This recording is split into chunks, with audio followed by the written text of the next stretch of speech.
جہاں زکا کے گھر آتے ہیں اور ہمیں بلایا نہیں جاتا. میں پارٹی کا سینہ عضو، میں نے خون دیا ہے، میں نے بچوں کی قربانی دی ہے، میں نے پیپلز پارٹی سے کیا لیا ہے؟ نہ مجھے ایم این اے بنایا، نہ ایم پی بنایا، مجھے کچھ نہیں بنایا، لیکن میں نے اپنی ساری جد و جہد، ساری پونجی میں نے پیپلز پارٹی پہ لگائی ہے. لیکن پیپلز پارٹی کے سروائیول کا ایک ہی حل ہے.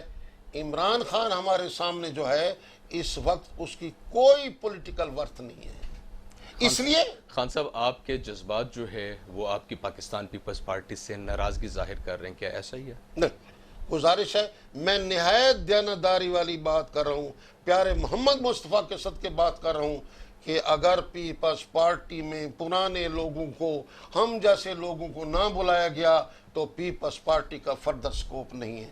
پیپلز پارٹی سویپ کرتی ہے اگر پیپلز پارٹی کے پرانے لوگوں کو پیپلز پارٹی حوالے کر دی جائے.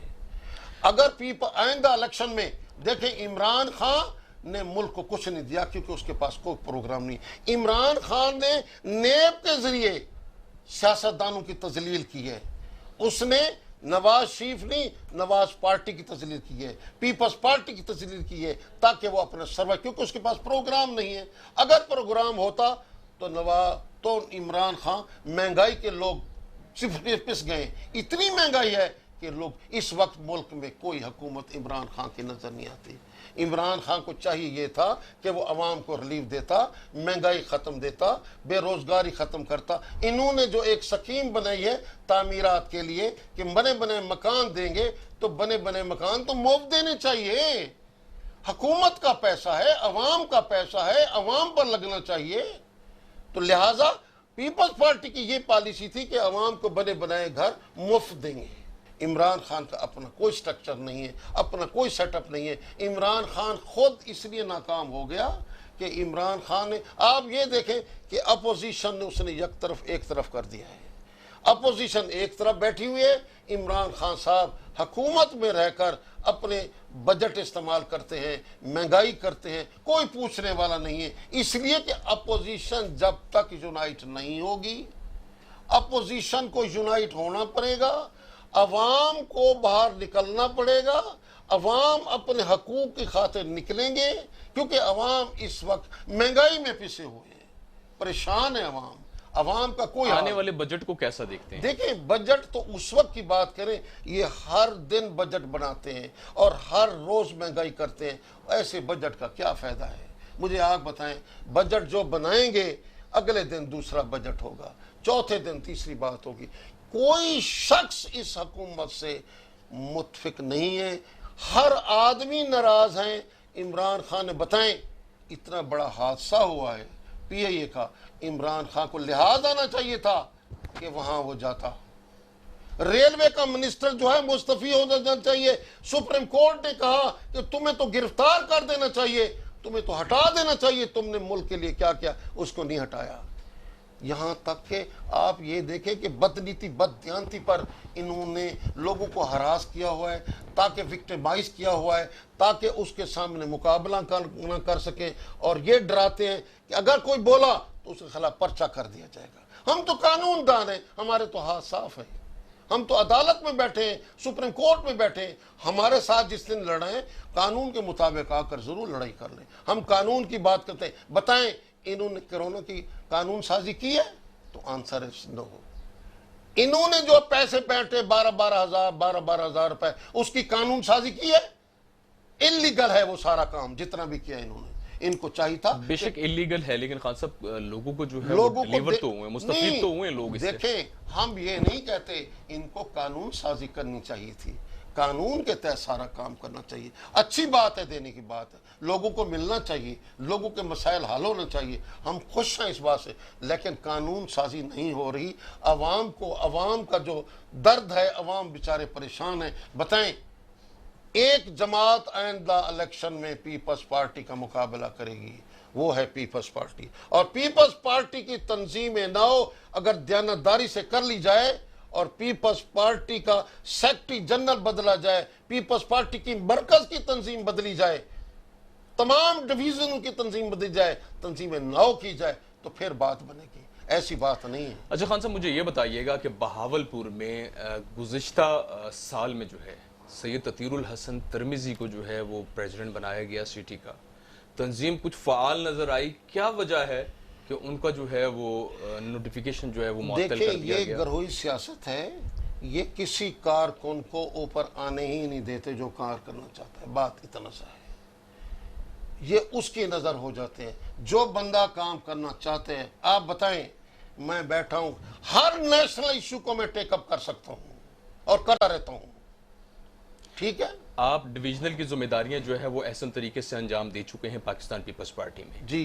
اگر اس وقت موجودہ سنیریو میں سید عطیر الحسن ترمزی کو سٹی صدر دوبارہ نامزد کر دیا جائے تو آپ سمجھتے ہیں کہ بہاولپور میں دوبارہ فعال ہو جائے گی دیکھیں پاکستان پیپلز پارٹی؟ یہاں تطہیر الحسن کی بات نہیں ہو رہی، یہاں بات ایک جنرل ہو رہی ہے کہ جب ضلع کا صدر آپ ملتان کا بنائیں گے بہاولپور کا تو تنظیم کیسے چلے گی؟ سب سے پہلے دیکھیں علی حسن گیلانی کو ڈویژن پریزیڈنٹ بنانا چاہیے تھا، سیدھی سی بات ہے، بہاولپور کا پریزیڈنٹ بہاولپور سے ہونا چاہیے تھا، بالکل ٹھیک۔ اور تاکہ تنظیم فعال ہو سکے۔ اسی طریقے سے مخدوم احمد محمود کو آپ سینٹر میں لے جائیں، ہٹائیں، مجھے دے دیں آپ پنجاب، جنوبی پنجاب کی صدارت، میں کرنے کو تیار ہوں، میں آپ کو تنظیم بنا کے دیتا ہوں، کیونکہ میں جنوبی پنجاب کا ایڈوائزر رہا ہوں، میں نے جنوبی پنجاب کے ایک ایک چپا پر عبادت کی ہے محترمہ پہ، میں جانتا ہوں کارکنان کو، کارکنان ہمیں جانتے ہیں، یہ تو کسی کو جانتے نہیں ہیں، یہ تو خوشامدی لوگ ہیں، ان کی خوشامد کرو تو ٹھیک ہے، خوشامد نہ کرو تو ایک طرف بیٹھو، یہ تو خوشامدی لوگ ہیں، لہٰذا بلاول از دا مین جو آئندہ